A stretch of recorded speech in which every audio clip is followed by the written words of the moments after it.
नमस्कार दर्शकों, स्वागत है आपका सच न्यूज़ नेटवर्क पे। और मैं आपके साथ बोनी। दर्शकों, बात करें जब से गुलाम नबी आज़ाद साहब का एक रेजिग्नेशन सामने आया है तब से जम्मू कश्मीर में बवाल मचा हुआ है। और उसी के चलते अगर सियासत की बात करें, सियासत भी कहीं ना कहीं गरमाई है और अलग अलग व्यूज़ जो है वो सामने आ रहे हैं। और अभी हमारे साथ खास बातचीत के लिए कांग्रेस प्रदेश के वर्किंग प्रेसिडेंट रमन भल्ला जी हमारे साथ हैं। इनसे बातचीत करेंगे, क्या कुछ उनका कहना है। सर, मैं आपसे पहले जानना चाहूँगा रेजिग्नेशन के ऊपर जो है आपके क्या व्यूज़ हैं। रेजिग्नेशन बड़े अफसोस भरी दास्ता है और उस वक्त दिया गया जिस वक्त सोनिया जी इलाज पे थी। ये चर्चा का विषय है। ये समय ठीक नहीं था। सोनिया गांधी जी की और कांग्रेस की बहुत बड़ी कंट्रीब्यूशन यहाँ पे रही है। आपने 5 पेज देखे होंगे और 3 पेज में उनकी तारीफ ही थी। वो किन किन उहदों में यहाँ पे रहे और कौन से उहदों पे थे, वो कांग्रेस की पोजीशन थी। कांग्रेस ने स्टेटस तक यहाँ पे लाया और आज इस वक्त जब ज़रूरत थी कांग्रेस को इनके साथ खड़े रहते और सोनिया जी इलाज के लिए जा गई थी, उस वक्त इस्तीफा देना ये बड़ी दुर्भाग्यपूर्ण बात है। सर, कहीं ना कहीं कुछ लोगों में चर्चा हो रहा है, कहा भी जा रहा है कि जैसे मोदी साहब ने गुलाम नबी आज़ाद साहब की तारीफ़ की थी, कहीं ना कहीं उससे वो प्रभावित हुए हैं। इसको चलते रेजिग्नेशन कहीं ना कहीं नज़र आया। ये भी चीज़ है और उसका ये फैसला बड़ा देर से हुआ। अंदाज़ा तो उसी वक्त था जब आज सुबह आए थे। G23 का गठन हुआ, लेकिन अब जो फैसला जैसे बिल्ली थैले से बाहर आ गया फैसला। लेकिन कांग्रेस यूनाइटेडली सोनिया गांधी की लीडरशिप में, राहुल गांधी की लीडरशिप में यहाँ पे काम करेगी। हमारी इंचार्ज रजनी पाटिल जी हैं, यहाँ का प्रेसिडेंट। मिलजुल के लोगों की आवाज़ को बुलंद करते रहेंगे। हमें कोई फ़र्क यहाँ पे नहीं पड़ेगा। जी sir, as a working president आप कैसे देखते हैं। कहीं ना कहीं कहा जाता है कि कांग्रेस के अंदर जो है दो जुट जो है वो 2 अलग अलग ग्रुप बन चुके हैं और कहीं ना कहीं कांग्रेस के अंदर उन्हीं की आवाज़ को सुना जाता है, उन्हीं को आगे किया जाता है जो कहीं ना कहीं गांधी परिवार से जो है वो ताल्लुकात रखते हैं। कांग्रेस के 2 गुट नहीं है। आपने देखा होगा विकार रसूल जी आज़ाद साहब के खेमे के थे। आज हम सब लोग उनके साथ हैं और इकट्ठा होकर फाइट करेंगे। जो जम्मू में जो भाजपा ने जन विरोधी नीति अपनाई है, हमें टारगेट है उन ताकतों का मुकाबला करना, उन ताकतों का मुकाबला करना जो नफरत फैला के सियासी रोटी सेकते हैं। हम भारत जोड़ने वाला नेता राहुल गांधी जो नेतृत्व कर रहे हैं भारत यात्रा के तौर पे, भारत जोड़ो यात्रा, और यहाँ पे भारत तोड़ने वाले लोग जो हैं जो इस चिट्ठी का फ़ायदा लेंगे, हमें उसके साथ लड़ाई लड़नी है। Sir, as a working president आप कैसे देखते हैं, कितना नुकसान जो है वो देखा गया है कांग्रेस को जैसे हम लोग सियासी लोग हैं, हम व्यापारी नहीं है कि फ़ायदा नुकसान देखते हैं। जहाँ पे खड़े हैं वहीं पे खड़े हैं। सोनिया गांधी जिंदाबाद, राहुल गांधी जिंदाबाद। लोगों के बीच में चर्चा की काफ़ी ज़्यादा एक भारी झटका तो लगा ही लगा है, साथ में नुकसान भी कांग्रेस को हुआ है। कोई बात नहीं, झटका लगा तो बर्दाश्त करने वाले भी लोग बैठे हैं। इतने 150 किलो के बैठे हैं, झटके का परवाह नहीं करते। सर, ये बहुत बहुत शुक्रिया। तो ये थे हमारे साथ कांग्रेस प्रदेश के वर्किंग प्रेसिडेंट रमन भल्ला जी, जिनसे हमने खास बातचीत करी। आपको ये कैसे लगी, आप अपनी ओपिनियन जो है कमेंट सेक्शन में ज़रूर रखें।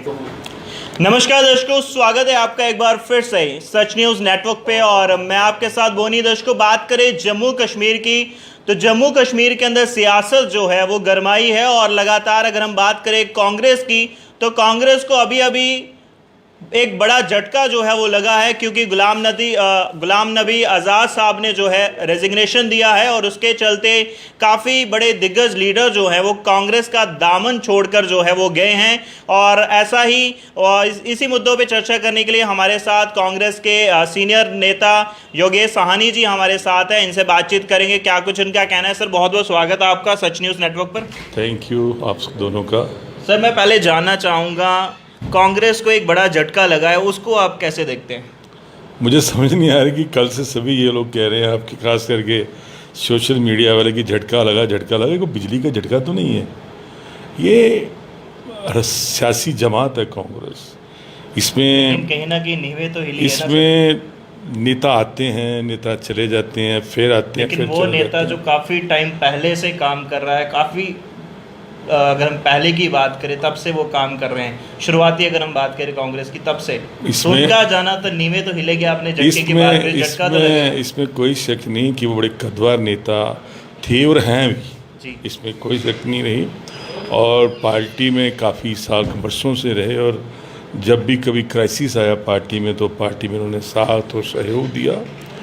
झटका नहीं लगता, कोई नींवें नहीं हिलती, सिर्फ टाइमली कुछ देर के लिए पार्टी को असर पड़ता पार्टी का इसके ऊपर। तो कितना लेकिन ये पार्टी ऐसी कांग्रेस जमात है, ये आज की बनी हुई पार्टी नहीं भाजपा की तरह। इसकी नींव 1885 में पड़ी थी। अगर आपकी पास्ट हिस्ट्री देखें और पढ़ें, आप जर्नलिस्ट लोग हो, तो इसकी शुरुआत एक आदमी से शुरू हुई थी। आस्ता आस्ता 5 लोग बने, 10 बने, 20 बने, 100 बने, मेंबर बनते गए कारवा बनता गया, जुड़ते गए लोग साथी, और फिर इस पार्टी में जुड़े महात्मा गांधी जैसे लोग, पंडित जवाहरलाल नेहरू जैसे जो, सुभाष चंद्र जैसे लोग, सरदार पटेल जैसे लोग, मौलाना अब्दुल कलाम जैसे लोग, गफ्फार खान जैसे लोग जुड़े, कि जिन लोगों ने आज़ादी की जंग में हिस्सा लिया और इस देश को आज़ाद कराया, ये वो कांग्रेस पार्टी है। बिल्कुल, आपने बीच में प्रभाव की बात करी। प्रभाव तो वैसे पड़ा है, क्योंकि फाउंडेशन अगर बात करें, पिलर्स के ऊपर पूरी कांग्रेस थी। एक पिलर गया, उसके बाद और कई उनके सपोर्ट में और भी काफी जो कांग्रेस अपने आप में एक इमारत है। एक आदमी की फाउंडेशन से नहीं बनी है कांग्रेस। मैंने जितने नाम गिनाए ना, ये कांग्रेस एक इमारत है, एक बहुत ऊंची बिल्डिंग है। 1885 की खड़ी हुई बिल्डिंग है ये। इतनी जल्दी ये बिल्डिंग, इसकी चूल्हें हिलने वाली नहीं है, ये क्लियर बता दो। और उनके अलावा जो लोग गए हैं, उनकी मैं एक चीज़ बात बता दूं। अब सोशल मीडिया में सच न्यूज़ जो आपका कई बार हम लोग क्या बड़े अच्छा आपकी फॉलोअर्स हैं यहाँ जम्मू कश्मीर के अंदर, बाहर भी। पिछले 7 वर्षों से जो संघर्ष कर रहे हैं जो लोग, खास करके ज़मीनी सतह पर, चाहे महंगाई का मुद्दा हो, चाहे नौकरियों का मुद्दा हो, चाहे किसी किस्म के भी कोई इशू जो अपोजिशन पार्टीज को उठानी चाहिए, मुझे दिखाएं कि क्या इनमें से कोई एक चेहरा भी आपको नज़र आया कि सड़कों पर ये इतने जो लोग आप देख रहे हैं जो संघर्ष कर रहे थे मीर साहब के नेतृत्व के नीचे, रमन बल्ला जी के साथ मिलकर कुछ संघर्ष कर रहा था, ये वही लोग ही हैं जिनकी आस्था पार्टी के साथ नहीं है, पार्टी की कांग्रेस की आइडियोलॉजी के साथ आस्था नहीं है, गरीबों के साथ कोई आस्था नहीं है। इनको अपने आप से ही प्यार है और किसी इंडिविजुअल इंसान के साथ प्यार है, ना कि जमात के साथ प्यार है। और इसलिए जमात को कोई नुकसान नहीं होने वाला। आइए, मैं आपको इनवाइट करता हूँ, आइए 30 तारीख को चलिए हमारे साथ, देखिए क्या हजूम नज़र आएगा आपको कांग्रेस का, और एकजुट कांग्रेसी कैसे नज़र आएंगे आपको एयरपोर्ट से लेकर शहीदी चौक तक। तब आपको लगेगा कांग्रेस ये है जो पहले थी, जो 7 वर्षों से संघर्ष कर रही है। इन्होंने कभी संघर्ष का रास्ता देखा नहीं ना, संघर्ष देखा, इन्होंने सत्ता देखी है और सत्ता का भोग किया हुआ है। हम लोग में एज ए अपोजिशन रोल अदा कर रहे हैं और आगे भी करते रहेंगे जब तक यहाँ कांग्रेस की सरकार नहीं बनेगी। सर, आपने लोगों की बात करी जो कहीं ना कहीं अभी सड़कों पे भी हैं, मैं उन्हीं पर आऊँगा। देखिए, काफ़ी समय से काफ़ी लोग, अगर कैजुअल लेबर्स की बात करें, डेली वेजर्स की बात करें, और कई एफएफए की अगर हम बात करें, एसआई की बात करें, काफ़ी समय से प्रदर्शन कर रहे हैं अपने मांगों को लेकर। और इसी पर एक बयान आया बीजेपी का, अरविंद राणा जी का। उन्होंने कहा कि अगर वो उनका सीएम बनता है तो पहली कैबिनेट मीटिंग में जो है तमाम डेली वेजर्स को जो है रेगुलाइज किया जाएगा, सबसे पहला डिसीजन ये लिया जाएगा। अगर कांग्रेस की सरकार आती है, कांग्रेस का सीएम आता है, तो क्या पहला डिसीजन लिया जाएगा? कांग्रेस की सरकार बनते ही जो सबसे पहला हमारा ये होगा कि जो बर्निंग इश्यूज हैं, खास करके लाइक बेरोजगारी का मसला है, कैजुअल लेबर्स का मसला है, जितने भी अनएम्प्लॉइज के जितने भी हमारे इश्यूज हैं जी, जो मेन जिनको सॉर्ट आउट करना है, पहली जो कांग्रेस की फर्स्ट जो प्रायोरिटी होगी वो होगी कि अगर लोग हमें चुन कर भेजेंगे, हमने लोगों की सही नुमाइंदगी अगर करनी है, तो हमें उनके जो मसले हैं, जो उनकी प्रॉब्लम्स हैं, उसको सॉल्व करना। कांग्रेस हमेशा गरीब आवाम के साथ खड़ी रही है, बेरोजगार नौजवानों के साथ खड़ी रही है, और हमारा सबसे बड़ी प्रायोरिटी एक और है कि स्टेट को अपना दर्जा वापस दिलाना, जो इस भारतीय जनता पार्टी की सरकार ने हमसे छीना, हमारे राइट्स हमसे छीने, हमारा स्टेट रिस्पेक्ट हमसे छीना। हमारी सबसे बड़ी मांगी, हमारी जो पहला जो प्रायोरिटी जो हमारे, ये प्रायोरिटी हमारी। आज तो क्वेश्चन उनसे पूछना चाहिए कि वो सत्ता के अंदर हैं, दिल्ली के अंदर भी और जम्मू कश्मीर के अंदर भी।